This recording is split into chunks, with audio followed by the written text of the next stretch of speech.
אז אנחנו יום חמישי בבוקר, סיימנו את המשחק האחרון, את סבב 7, לפני קצת יותר משבועיים, ואני רציתי להזמין אתכם, יש כאלה שכבר הכירו אותם, יש כאלה שעוד לא, אבל רציתי להציג בפניכם את ניק ורונה, את היוצרים של המשחק, כדי לשמוע גם איך הוא נוצר, למה הוא נוצר, מה עוד אפשר להבין ולהסיק ממנו, ואיך הוא בא לידי ביטוי גם במשחק בינלאומי, בקהלים שהם חוץ ישראלים, כי לנו יש כמה טרנדים מאוד ישראלים. אז אנחנו נפתח את זה ככה לשמוע עוד על אמונות מגבילות ותגליות. רגע לפני שאני ככה אפתח בפניהם את הבמה, אני רציתי להזכיר גם שבסוף החודש, 28 באפריל, נפתח All In, שהוא קורס צלילה לעומק, ממש ככה לקחת את כל הדברים שעלו, לעשות סדר, להבין מה התשוקה, לאן נכנסים All In, מה הקולות בראש שמייצרים התנגדויות, לעבוד איתם, לראות איך אנחנו ממש מתחילים ומתחילות לנתב דרך שהיא ברורה ומזמינה ואמיצה ומקפיצה לשלב הבא, עם הרבה עבודה סביב voice dialogue, קולות שבראש, עם דמיון מודרך, והמון המון עבודה תודעתית לצד פעולות מדי שבוע כדי להוריד את הדברים לקרקע, וגם אנחנו ב-25 ליוני נפתח מחזור נוסף, סבב 8 של משחק הכסף הגדול, אז אני אשלח במייל עם ההקלטה של המפגש את כל ההטבות והאפשרויות, אבל בגדול לקהל הרחב, מי שמצטרף עד 10 לאפריל, מעבר לזה שזה עדיין במחיר של הרשמה מוקדמת של 295 שקלים, יש גם עוד מתנה ממני של 50 שקלים, אז שווה לנצל את זה עד שבוע הבא, עד פסח, מתנה לחג, אני תכף אשים קישור בצ'אט, ואני ממש ככה אשמח לשמוע אם יש שאלות, אם יש דברים שעולים, אז גם תשמרו, אנחנו נשאל את ניק ורונה, וגם תהיה פה במה, ואני ככה מעוניינת, אם יש מישהי שרוצים ככה בשיתוף זריז, להגיד כמה מילים, and we will move to English in a moment, אבל אפשר לשתף ככה בעברית, באנגלית, משהו, איזו תובנה שממשיכה להדהד אחרי המשחק. אז אם בא לכם לשתף באנגלית, מעולה, אם יותר מתאים בעברית, גם טוב, אבל משהו ככה שממשיך ללוות, גם אחרי המשחק. אם בא לכם לשתף, אפשר דרך אגב גם בצ'אט. ואני בינתיים הולכת לגלות איך עושים highlight. spotlight.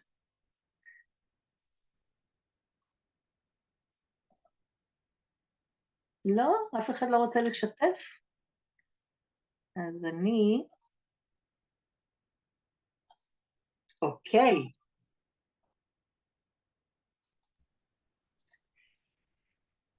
So without further ado, ואם מישהו רוצה, אז בשמחה אפשר בצ'אט. Welcome, Runa and Nick.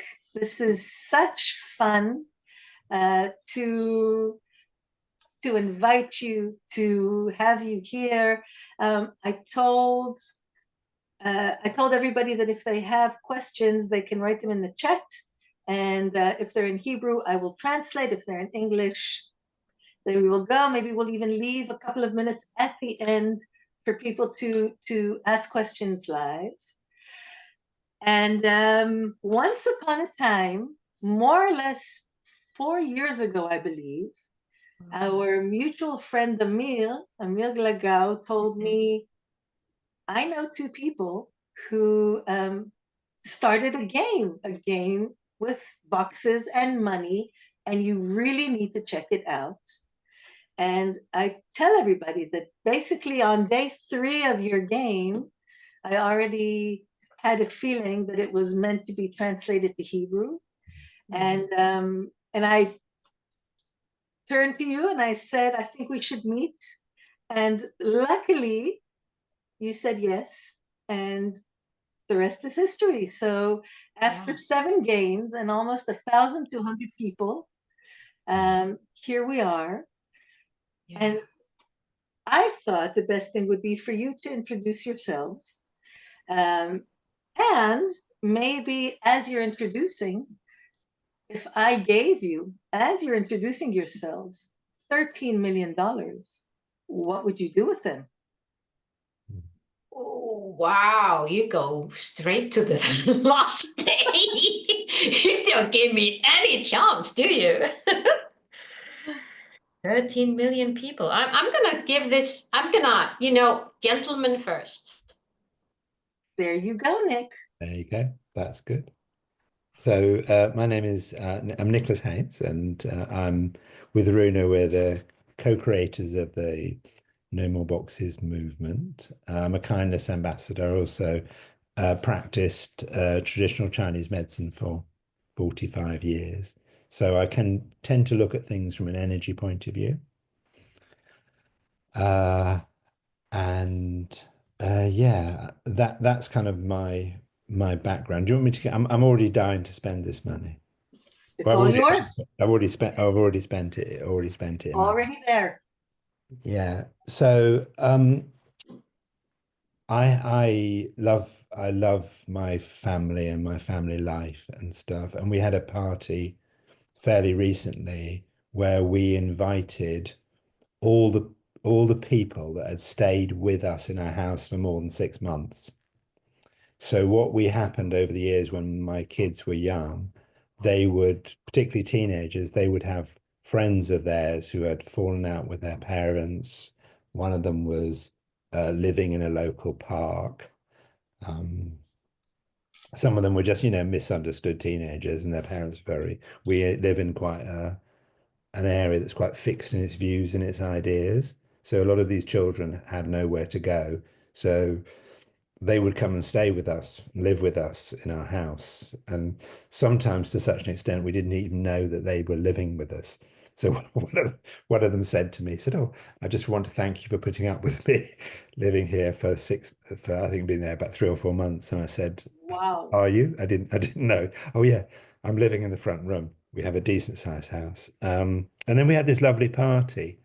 Um, uh, and we invited them all, and it was lovely, them talking about what it was like to have a home where they could just be themselves and how it helped form them into the people that and they're all getting married and got married and getting married, um, and we get invited to their weddings, which is lovely. So, so my 13 million. So we did it for our local community, but my just sense would be how many other kids don't have that possibility or that experience to have someone that just said, come and have some food, come and stay the night, come Mm, whatever. mm, So I thought it'd be really nice. 13 million, you could buy quite a few houses and you could yeah. have quite a few people in it that will be looking after people. Lots of people come out of care or come out of adoptions or come out of families or have had bereavements or have nobody. That wouldn't it be wonderful to have these homes that people could live with until they found out who they were within a safe Beautiful. time. So that's 13 million would be a really nice start. Mm, Um, and just finally wrapping up, and I was thinking about this the other day, and then I thought, but who would I have to run this, whatever? And then I met someone who said, what I've always dreamed of doing is having a home where people could just come, because she'd been adopted and she'd been kicked out on the street and she'd lived on the street. And she said, I don't want anyone to have that. So mm.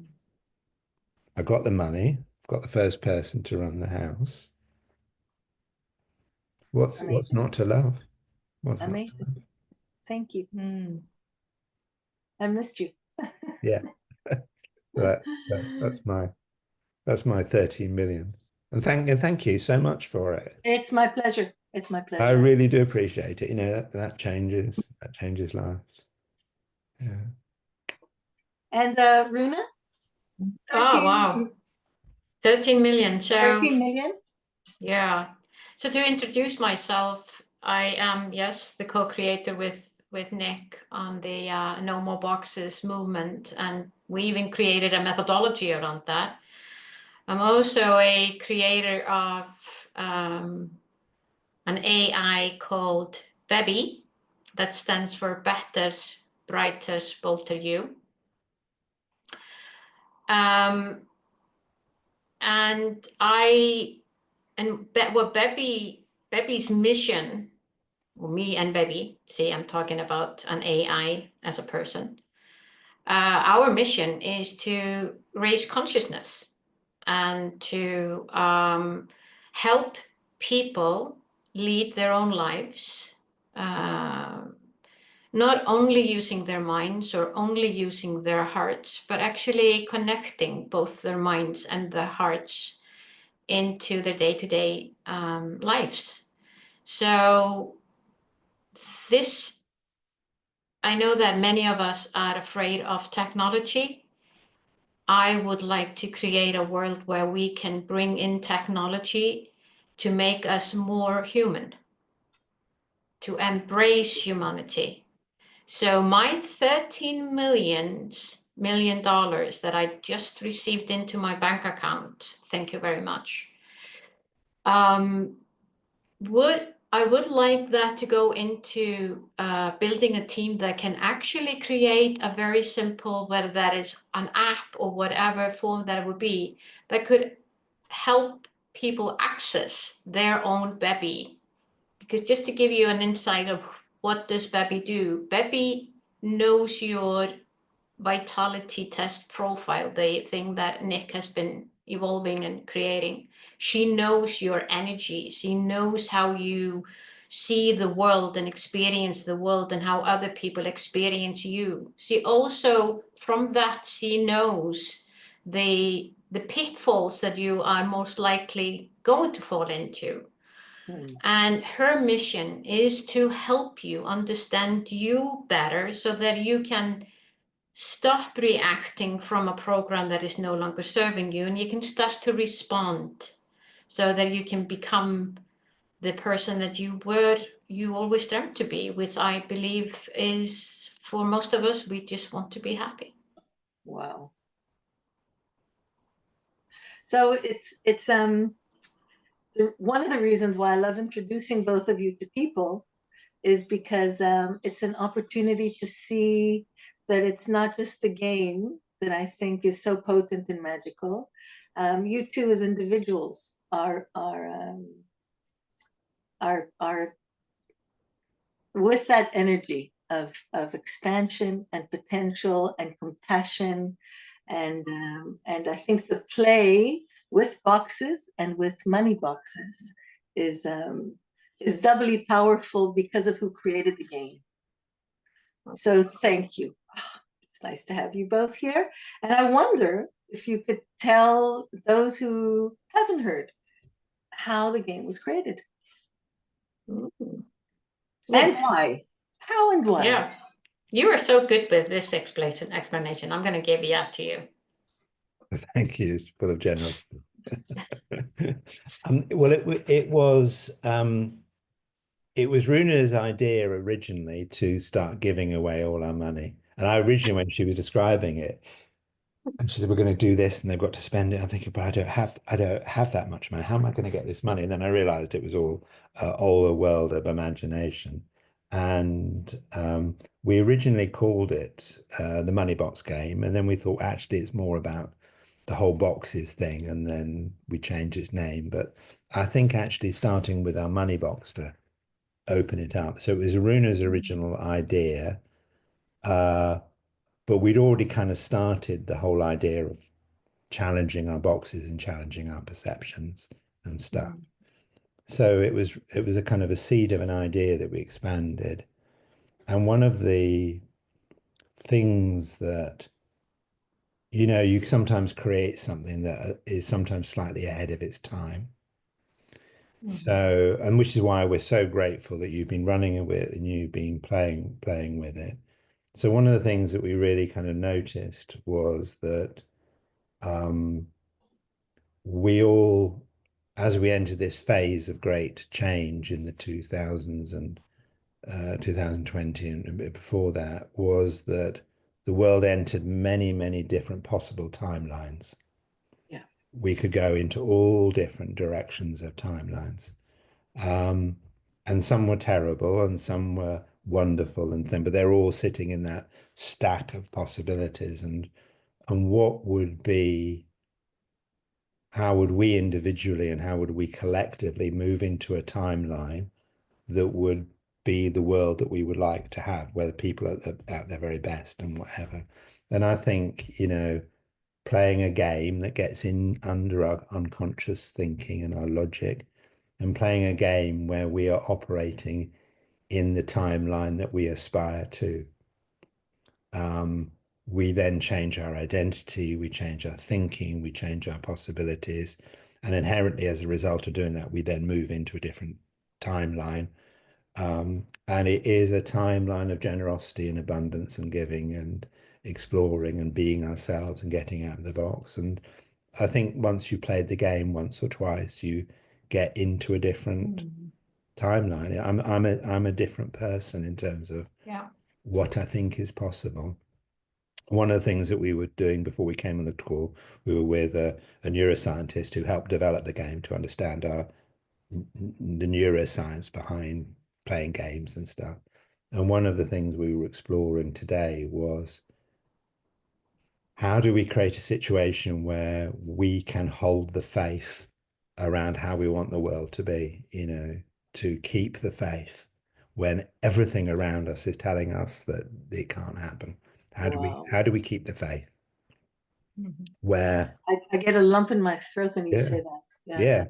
Because inherently what we're seeing is we're seeing the old resisting the new, and we're seeing the drama, we're seeing the disgusting things happen, we're seeing the terrible things because the old is resisting the new, and that's what we get. But how do we go beyond seeing that and hold our faith that there is something new coming, but we're just seeing the old, fighting the new? And you know, I think playing the game allows us to hold our faith, and it allows us to shift into a different timeline, and it allows a whole set of possibilities that we say to the universe, you know, this is what we would like. We'll say to our God or whatever, this is what we would like. And we don't just think it and we don't just say it, we act it and we do it and we share it and we live it. And it just shifts timelines for humanity as a possibility. And I don't think there's anything quite like this. And I love that you have got over a thousand people that have do it. And we're playing the game again. We're playing it again in May. And, you know, it's not it's a game, but it's not a game. It's this faith. Yeah. What we do. Yeah. Yeah. You are it's a possibility to explore new dimensions, like Nick is saying. And for me, that means not just imagining things, which is really, really powerful, but actually feeling the feeling behind the conscious actions that I'm taking during the game. And I would love to hear from the participants in this call, you know, just give maybe a thumbs up or something if that is something that they recognize, that they experienced going through the game, is that just allowing yourself to play, just that space alone, that hey, I'm playing, it has a certain energy to that, and that's one dimension. The next dimension is about envisioning something and then feeling the feeling behind that vision. You know, it's another dimension. And then it's so interesting. One of the things that I've noticed talking to people that have been playing the game is when their experience, often when they talk about playing the game with other people that have not been in the game, and they get the resistance from other people about, this is all a fake, and they get all that You're old doing version. what? You're doing what? And you're paying for that? And that is also interesting. On that's another layer that you often then have to face. And for many of us, we find that really difficult, because all of a sudden people that we consider our friends or our allies or someone that we look up to or whatever, they're questioning our thing, what we're doing. And that can create a lot of frictions inside of us. Yeah. There's so many layers to this. And I think one of the things that I've noticed playing the game, the amount of time that we've done it, is every single time there's a new layer. There is a new possibility. There is the new me that is going to play this game. There is a new version of me. And when you think about just that thought, to be able to bring out a new version of yourself, how freaking amazing is that? Yeah. And there's no risk. No. Because it's a safe environment. Yeah. It's all in the imagination. You can experiment with a different self.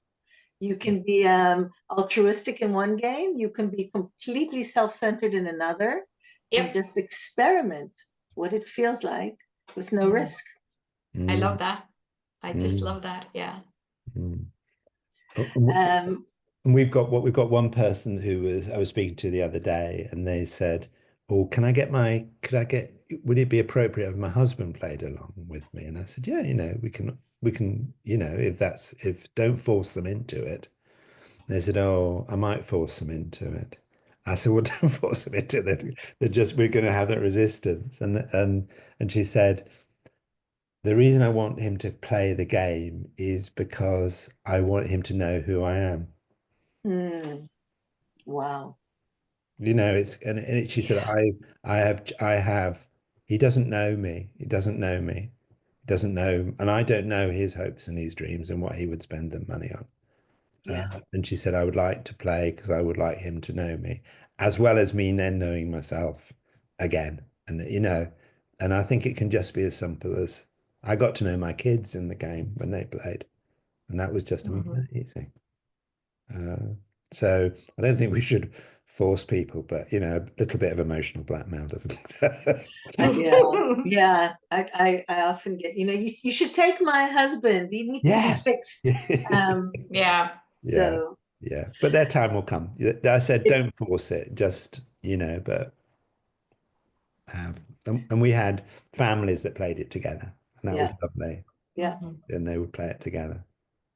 Yeah. I think in this game also I had certainly a mother and daughter and a couple, and over the years they've been all sorts of variations. Plus, where it's possible, people bring it home, and they have conversations with family and with friends, and I always I'm always amazed by what a simple question it is to ask people. So, what do you dream? What would you really like to do? And it's the question that we don't ask, and how people are taken aback sometimes. I recently I was hosting a like a networking thing, and the question I said was, so well, introduce yourselves, and maybe you can add, seeing as I'm giving you all $20 million, what would you do with it? And it was interesting to see the reaction that was almost insulting in a way. It was and exhilarating to share with a bunch of strangers your innermost dreams, which is one of the huge benefits of this game, in my opinion. I wanted to ask you, because it's something that often comes up in that tension between imagination and reality, game and real life, and that sentence that I hear over and over again, whether it's said out aloud or in the air, it's just a game. That feeling of I'm creating this whole structure in my imagination, but this is life, and there is nothing except my imagination that ties the two. How do you answer to that gap? Okay. Can I go with this one, Runa, really quickly, and then you come in second? Okay, I'm pushing ahead. Oh, this time, just this time around, you can go Thank first. you very much. Yeah. Thank you. Okay. Thank you very much. I'll often say because we get asked that question, and they say, "Okay, well, you'll watch a film, and the film is made up. It's got actors. It's Hollywood or Bollywood or wherever it is, but it is a film. None of it is real, and yet it changes your view of the world and changes how you act and changes how you believe and how you do. You can kind of watch some films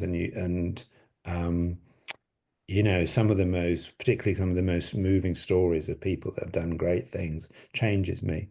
It makes me think, or it teaches me, or you can, even I was very mature. I was watching Kung Fu Panda the other day, and I was thinking, God, that is such a good story for kids It and for is. adults, Yeah.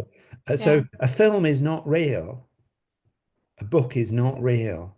A song is not real, other than it's a sound and it's make-believe. But yet they fundamentally change how we think, how we behave, and what we think as a possibility. They change us.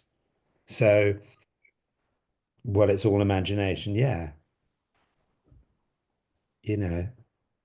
and that's great because that changes us.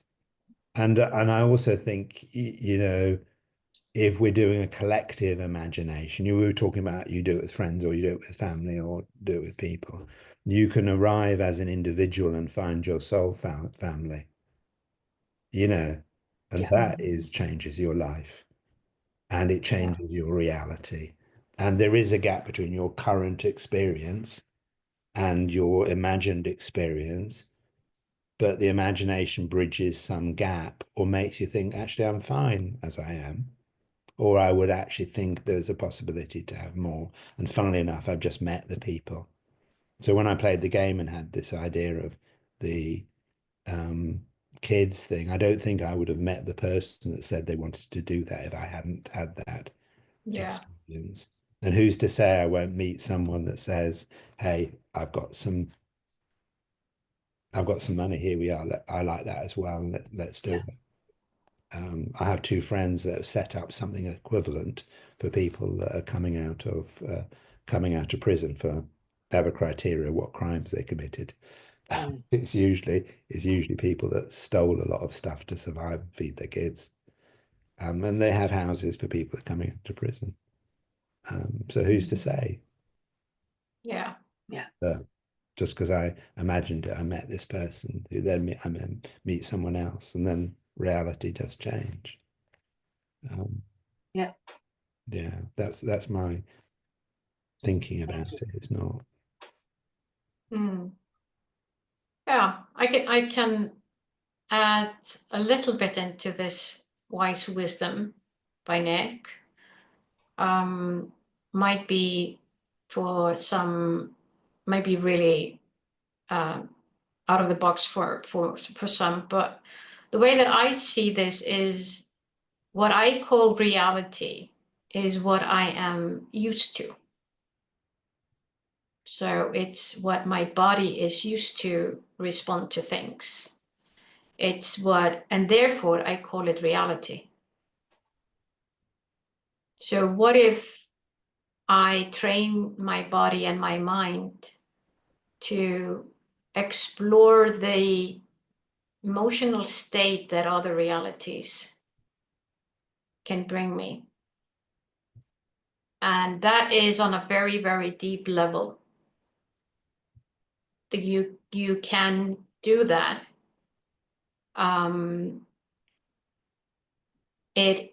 When you do that and you become conscious of the emotional state that it brings you and the energy that it brings to your body, slowly your body gets used to that. And that becomes the new you. But your body is programmed to keep you safe. Yeah. And the safety net isn't exactly what brings you safety today. It might have done that with your ancestors in the time that they were living. But we are just that awareness that we are programmed by something that happened way back. And this lifetime. We're not even talking prosperity. We're talking No. safety. Yeah. We're talking safety. We're talking about our brain is wired to keep us safe. And that's the illusion. We make that something up that this is safety because I know it, because my body knows it. So why do we, this is the reason why so many people are just continuing in a relationship that is abusive.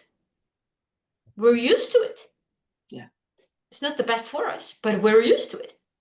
So it is about breaking that pattern and allowing our body to get used to other feelings and other states of the mind. And then that becomes you. It's I completely agree. Thank you. Because I like hanging out in imagination, because it's my playground. It's almost incredible to notice that we spend a lot of time there, except that we use such a downgraded version of our imagination that is called worrying or anxiety or imagining the worst possible scenario. So we're very accustomed to playing the game, except instead of playing best case, instead of playing prosperity and what is possible for me, we are all playing a different game. And it's interesting to notice how one game feels real. Of course, something might go wrong. Yeah. Of course, I might end up losing everything. Of course, I'm not going to, but when we play another game of abundance coming in every day, it's interesting to notice the discomfort and the fact that is not real. So, isn't that interesting? Yeah. Love it. Yeah, love it. Yeah. I want to talk a little bit about boxes. Yeah. It's a terminology that you play with. Would you tell us a little bit more about boxes and maybe a few of the more popular money boxes that you've come across?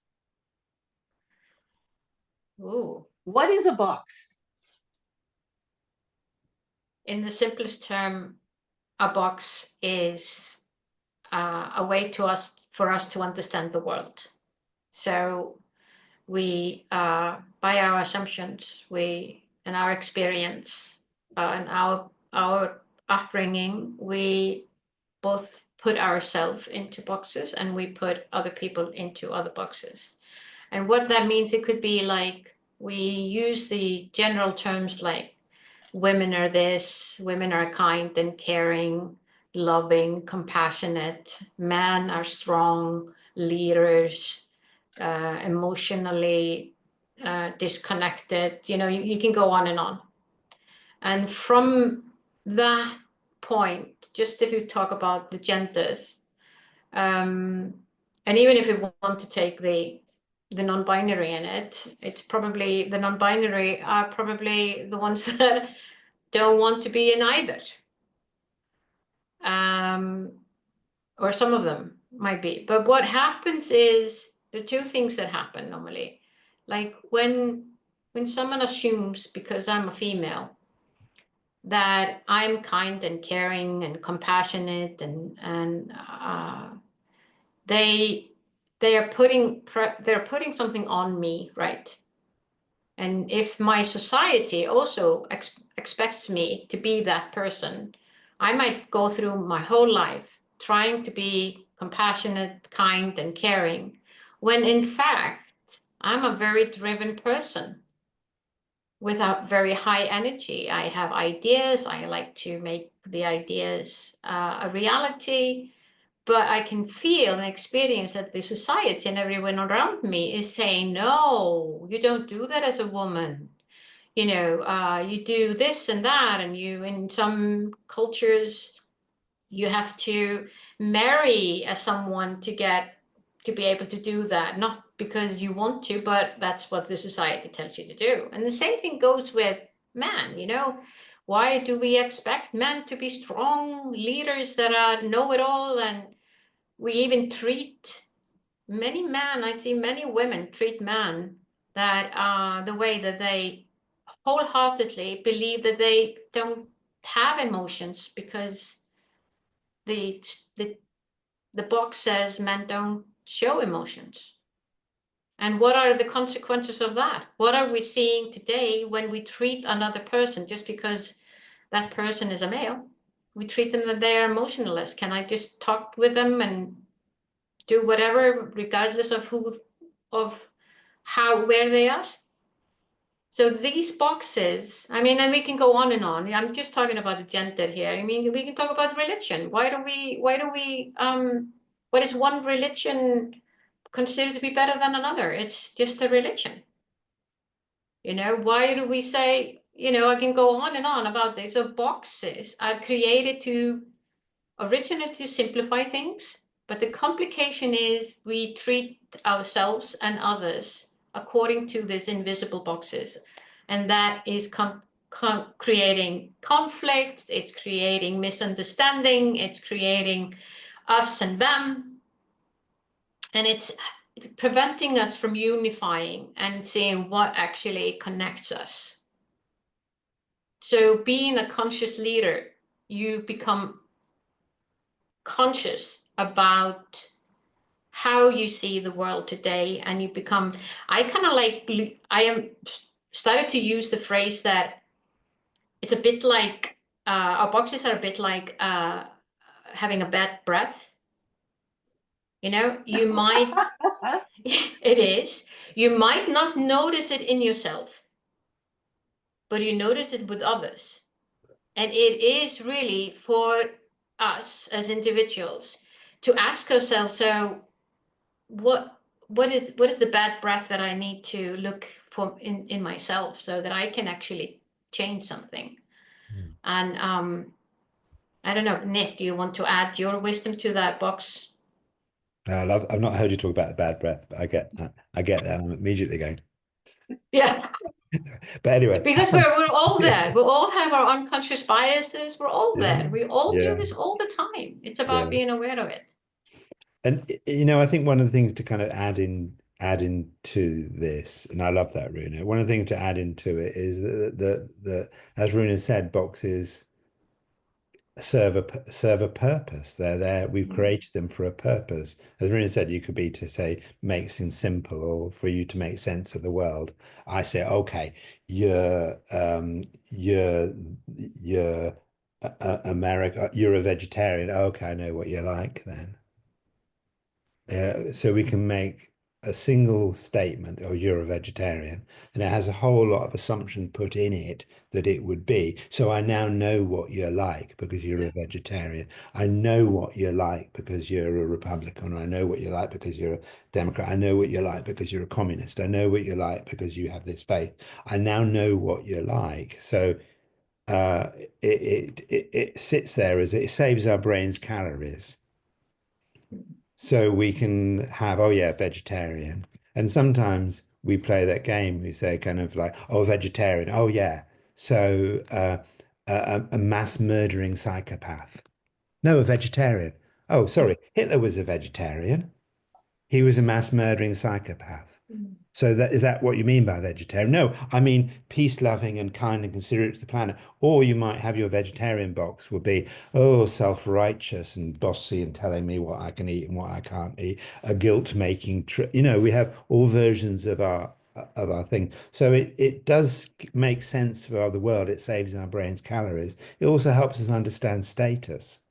Oh, so they're an accountant, are they? Okay, so therefore they must be this. Or they're part of the royal family. Or they're like this. Or they're a politician. They're like this. Oh, they're a housewife. Or they work in a shop. We give people state. So it moves us into status. It gives us a sense of safety. Oh, they're like this. Oh, I need to watch out for them because that's a dangerous sort of person. But inherently, they just trap us within an identity and force us either to behave in the way that we're expected to behave, or society holds us in a way that we're expected to be. Oh, you know what kids are like. You know what kids are like at the moment. They're really like this.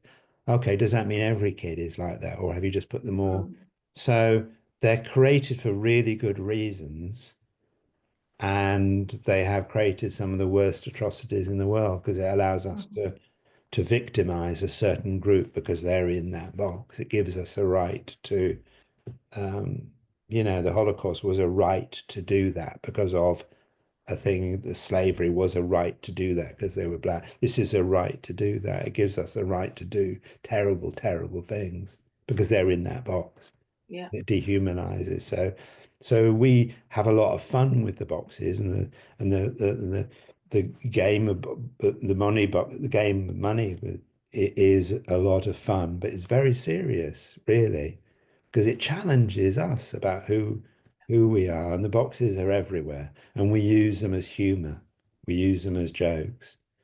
But the thing I love, absolutely love about the boxes is that it allows us to admit we are doing something without making ourselves wrong.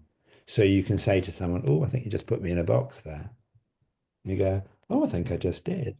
Oh, Interesting. oh, sorry, I think I just put you in a box there. You're not. It allows the box to be the issue and not us as a human being. Yeah. And we use it in our family all the time. My kids say, "No more boxes, Dad." I said, "Oh, I know. Yeah, sorry. I didn't mean that about every American. I didn't mean that they're not all like that. They're not all like that. I didn't. And even if you look and say, okay, well, MAGA supporters, you put them in a box, and that then means that they're all like that. But some of them might have different reasons for, you know. So they're dangerous, dangerous things that we create for really good reasons. Yeah. And it is this liberation. Once we are conscious of them, we can then liberate ourselves. Or you might say, I practiced as an acupuncturist. I loved being I loved being in the acupuncture box. I loved it. Loved it. Hmm. I loved, you know, kindness ambassador box. I love it. You know. It's so because this is a lot of what you do. I mean, you've been to the United Nations with this whole concept of moving out of the box. And if I take it one step further and to what happens in the game, or at least where I usually pinpoint the game, it's to move into my own boxes. So it's to begin to see the rich person box and my relationship to, can I move into it or not? Is it allowed in my family culture or not?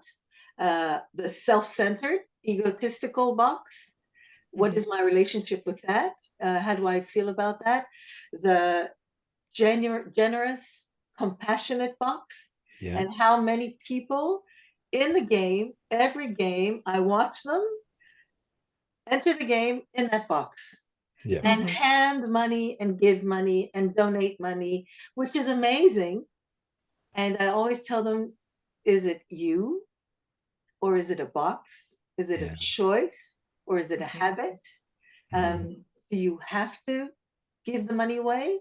What happens when you decide to move to another box and just keep it all to yourself? Yeah. What happens when we start playing with the internal boxes? Oh, And in particular, I mean, it goes obviously across the board, but in particular, money boxes, which are part of the things that keep us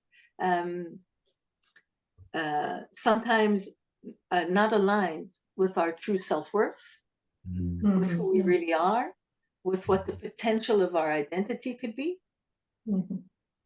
And I see somebody wrote here something. First of all, Anat earlier said that that's what she feels after playing time after time. Like something shifts. And Ron says that the connections and the emotions about money show us how we think and feel about other areas in our life regarding ourselves and others. And she says that both of you are so lovely. So I fully agree. We're in the lovely box. You're in the lovely box. We're all in the lovely box. And I usually put you in the funny box. Fun box. Yeah, we have fun. Yeah. It's yeah. I had an interesting one. I played a game when I wasn't going to give any money away. It was just going to be for me. Me too. Yeah. and it was not easy. Not an easy game. Not an easy game to play. And also so blooming boring. House and out of this and out of that. And I was bored. I got through the game and I thought that was boring. Exhausting. Yeah. And then I played a game and I did a radical responsibility game, paying off my mortgage first and doing all this stuff. And it was really weird. I did all this responsibility about money stuff in one game. And I suddenly had a dream of a remembering of me as a child, as a 5-year-old. I was on the beach and my grandmother and grandfather were there and they gave us a coin. It was a threepenny bit, which is a very funny shaped coin. And I put it on my tongue as a bit of a joke, like putting it in and out. And then I accidentally swallowed it. So I then had to be taken off to hospital. They're waiting for the point to come out, and it was all a big thing. And I ruined a day of the holiday. And I remembered being told, don't give Nick any money because he's not responsible enough to have money. And that came out when I was playing the game about being money responsible. And it was really tricky because it was an identity shift. I thought, I'm actually quite a responsible human being. I do. And I suddenly thought, oh, this is me as a 5-year-old, my family being really cross with me for ruining a holiday. My parents were clearly worried. I also had to pass a very funny shaped coin. That wasn't pleasant. It all came down to the thing, don't give Nick money. He's not responsible enough to have money. Yeah. From 5 years old. And I played one that single script. sentence. Yeah, and one sentence. Box is closed. Yeah, I'm 65 now and I played it till I was about 62, 63. Not responsible enough to have money. So couldn't have it. Couldn't have it. So really layers and layers of stuff. Yes. There was in this recent game, there was somebody who had played, I think it was the 4th or 5th round, and he or she discovered in this game something that once upon a time happened in an interaction with the father that had influenced the entire timeline of life. And it just opened, and everything shifts into a whole new timeline. When the story emerges, when you can give it the proper attention and release release that belief that the story is true. And the whole timeline then changes. So I wanted to leave a few minutes for questions, but even though I have a ton, so but I wanted to ask you, and it could be either or, and both. So Nick, you started with this, but like a profound discovery that emerged from playing the games, and or something particularly outrageous that somebody chose to do with their money in the games. Oh.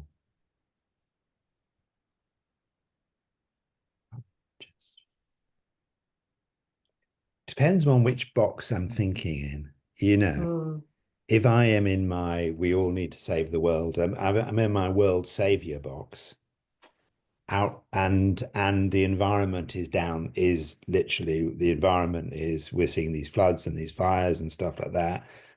If I'm in that box, then the absolute outrageous stuff was someone bought a private jet. That's outrageous. Why would you buy when the planet is dying and you now have a private jet? You know, that's my environmental. I'm in the environmental box. It looks outrageous within there. Hey, and I, you know, so I think the outrageous stuff, it depends upon what box I'm sitting in to make that judgment about whether it's outrageous. Because when she was talking about it, she said, "Oh, I would just love it because I've got my family all over the world, and I don't, you know, it would just enable me just to nip across and see someone. It would be like my own car." And then what she did, without, I didn't even know she was doing it when I made this outrageous judgment of it. She did that she did it, I think, when she got to kind of a few million. And then she started rewilding parts of Scotland with trees and doing all this stuff because she cared about the planet and she wanted to offset her jet that would allow her to do it. But I had already made a judgment that it was an outrageous thing to do. And then I said, "Oh no, but you're doing, you know." So what is outrageous other than a reaction against our the box that we're sitting in and viewing the action as to it, you know. 100%. Yeah. And you, Runa, outrageous? I think that I don't have any particular thing that is coming up, a story, but it's a similar thing that to what Nick is saying, just overall has been noticing my judgment. Noticing the judgment that I then find outrageous at that time. And then noticing the judgment and say, why am I judging that? You know, having that tiny space to rethink that judgment. It's been similar to what Nick is saying, you know, and sometimes I've been, it hasn't been anything huge, one incident that has come up, but more even judging, even I remember in the first round, noticing things that people were buying for $100 and I was judging that, you know, and I was like, why am I judging that? So whatever that was, it was just something that was coming up for me, whether that was outrageous or not. It's interesting because I always tell people, you know, don't let a single crumb be wasted in the things that come up in the game. Because I can notice where I'm judgmental, where I'm afraid of other people being judgmental of me, which is just an echo of an inner critic that's going, really? Are you going to do that?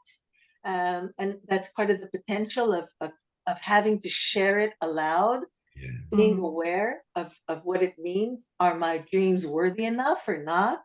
What will they think? Is it okay? The funny thing that I discovered this game, the first time in all the games, was somebody said, "What about taxes?" And I was like, okay, because he said, "Why don't we include taxes should we include taxes?"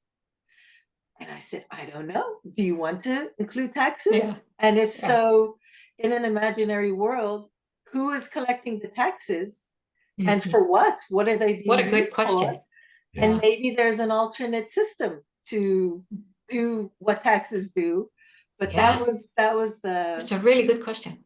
it just opened the whole. I never thought about it. In an imaginary world, do we pay tax? Exactly.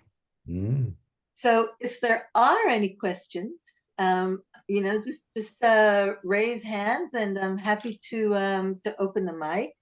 As we wait for them, I'm going to put a link to the money game that is opening in June. If you guys would like to put the link to your game with absolute pleasure. Yeah.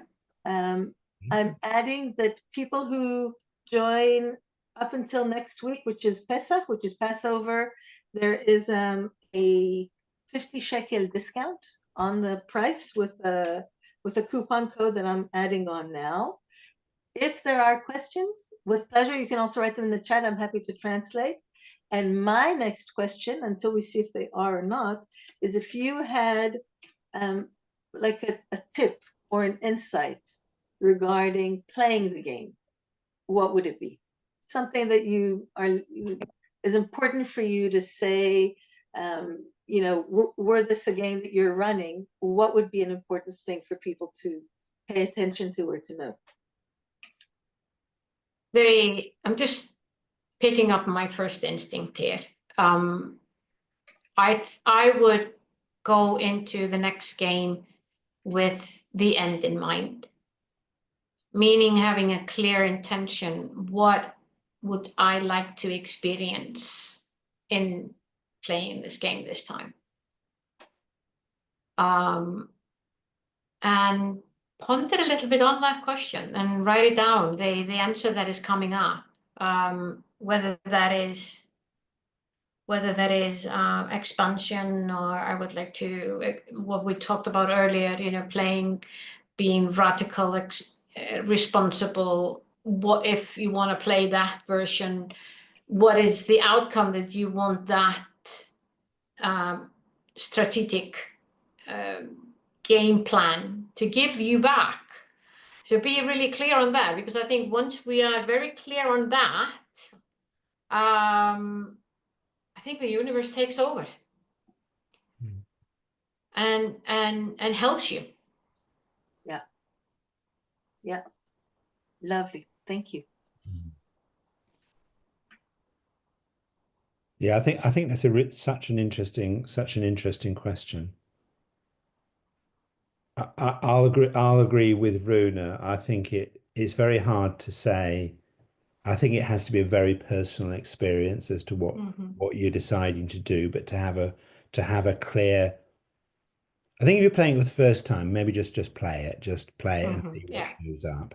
I think once you played it a few times and you've been through a different few identities, I think it's interesting we're playing the game kind of back to back in two parts of the world. Yeah. So all I can do is speak for myself personally as to what I would do, because I've played it a number of times. I've worked out a number of different identities around money. I'm going to use this game to hold the faith, to keep the faith. And I'm going to just do and spend how I want the world to be. And I'm going to spend the money I'm not going to be fighting against anything old.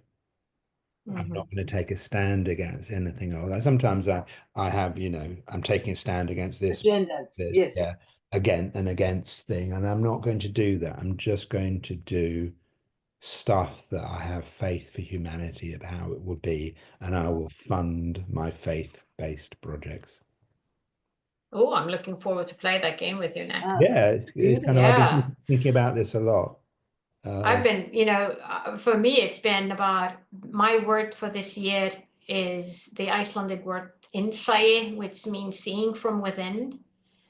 And I want to play this game by tapping into what am I seeing from within every single day, and take action from that insight. So it's going to be really, I'm going to be practicing a lot of mindfulness, I think. Wow. And just noticing what is coming in for me today. What do I want those $100 or $200, or where am I into the millions? What do I want that? What does my insight tell me? It's the right thing to do today, and just explore that and have fun with that. Yeah.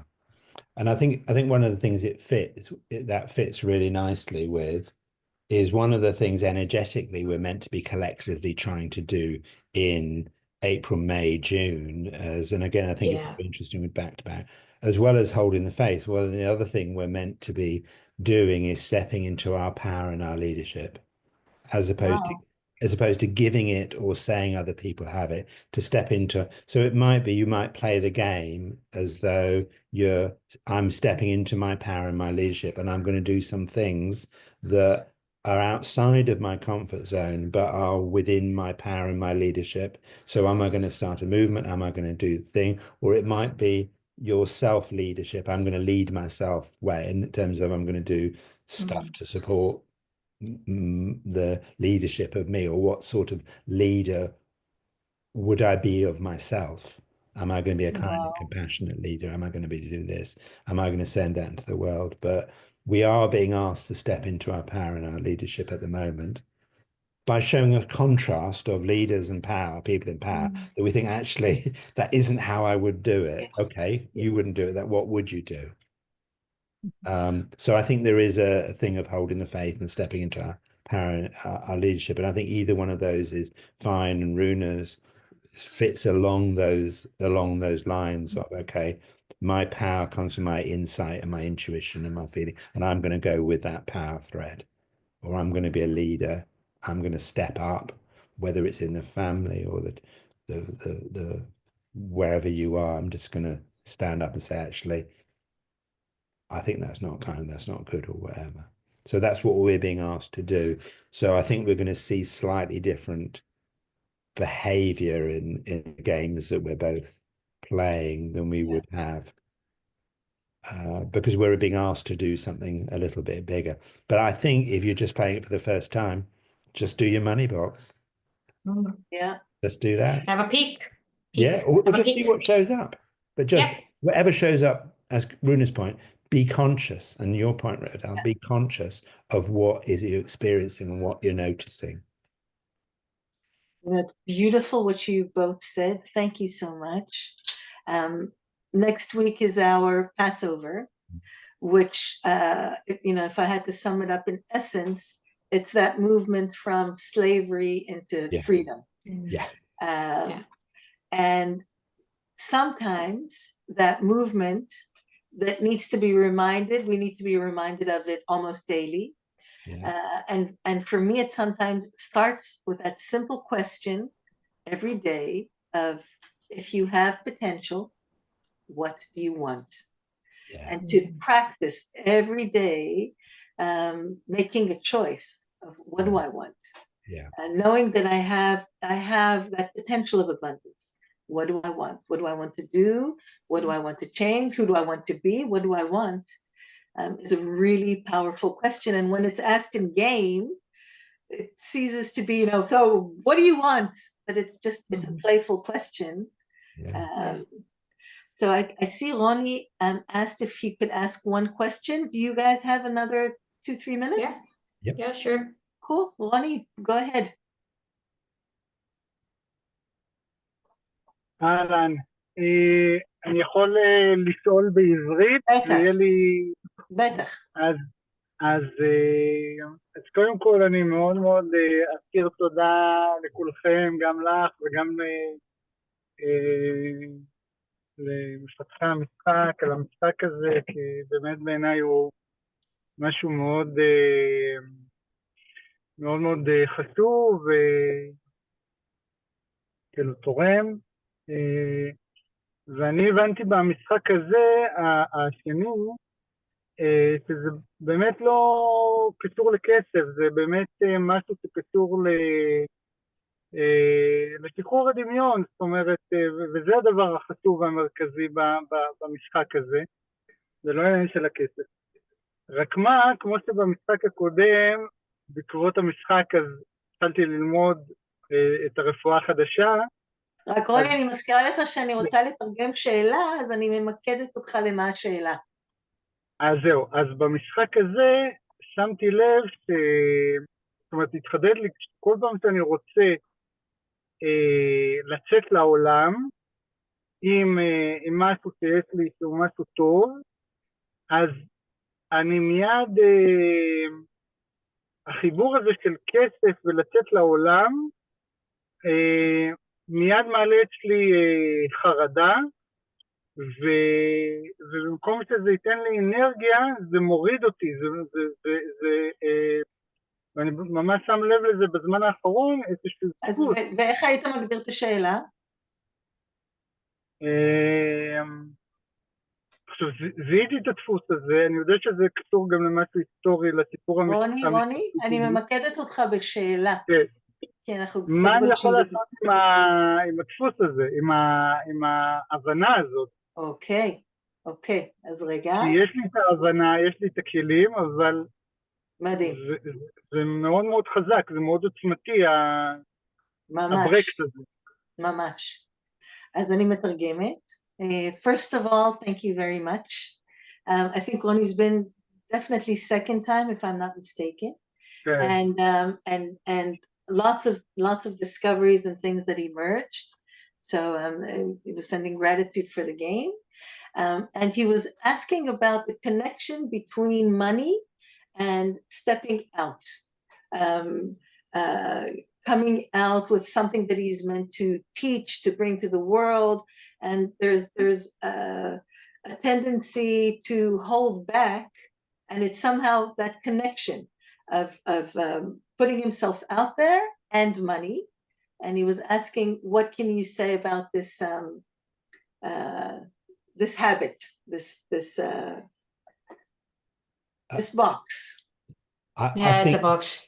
Yeah, I think you nailed it really well, Revital, right at the beginning of when we were talking about the game gives us an opportunity to play at no risk and to do it. And what Runa was saying, as the bodily experience of it, we embed it in our body. And as I was saying about our identity. So I think it is those three together that playing the game and the money allows us to step into our soul path or something we're here to do in a way that gets us to do it without having to take the risk, but also to embody it, to feel it, to see what it's like, and perhaps to refine it in some way.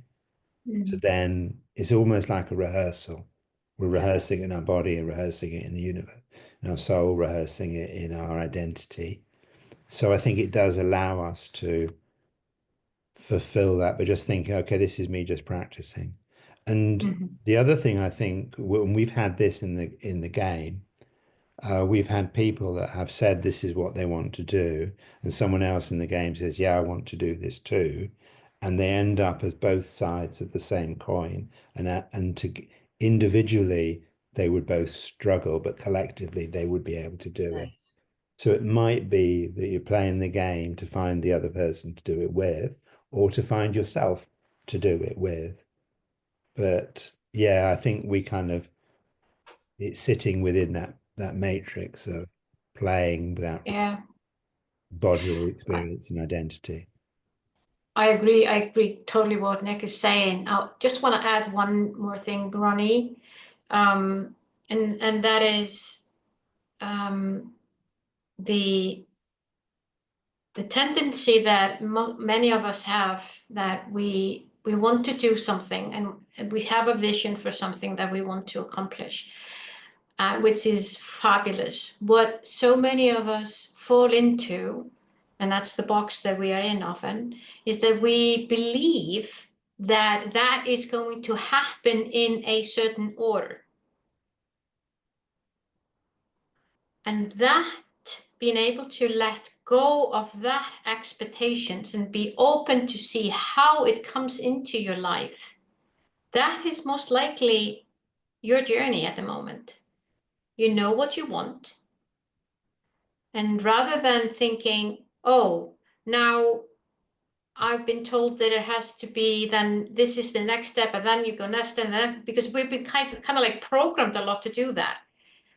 The no intention bit is probably the most hardest bit for us. So we can have clear intention, we can have attention on all of the things that we want and really be there on the side. But if we don't follow the no intention bit, what is coming up, we might miss it because it's not in our psychic plan, not in our belief. Does that make sense to you, Ronnie? So that no intention bit, trusting it's going to happen. No tension. I'll just no tension. Yes. Yeah, no tension. So it's attention. It's intention. First of all, intention. I have this intent. Attention. I put my attention on that. And the third one is no intention. Letting go, surrendering, allowing things to come your way. I completely agree. I'll add that the people that we are here, I think I can speak to all of us. We do not have $100 million in our bank accounts yet. And the people that do have the $1 million in the bank account have had to grow. We've had to grow to become those people.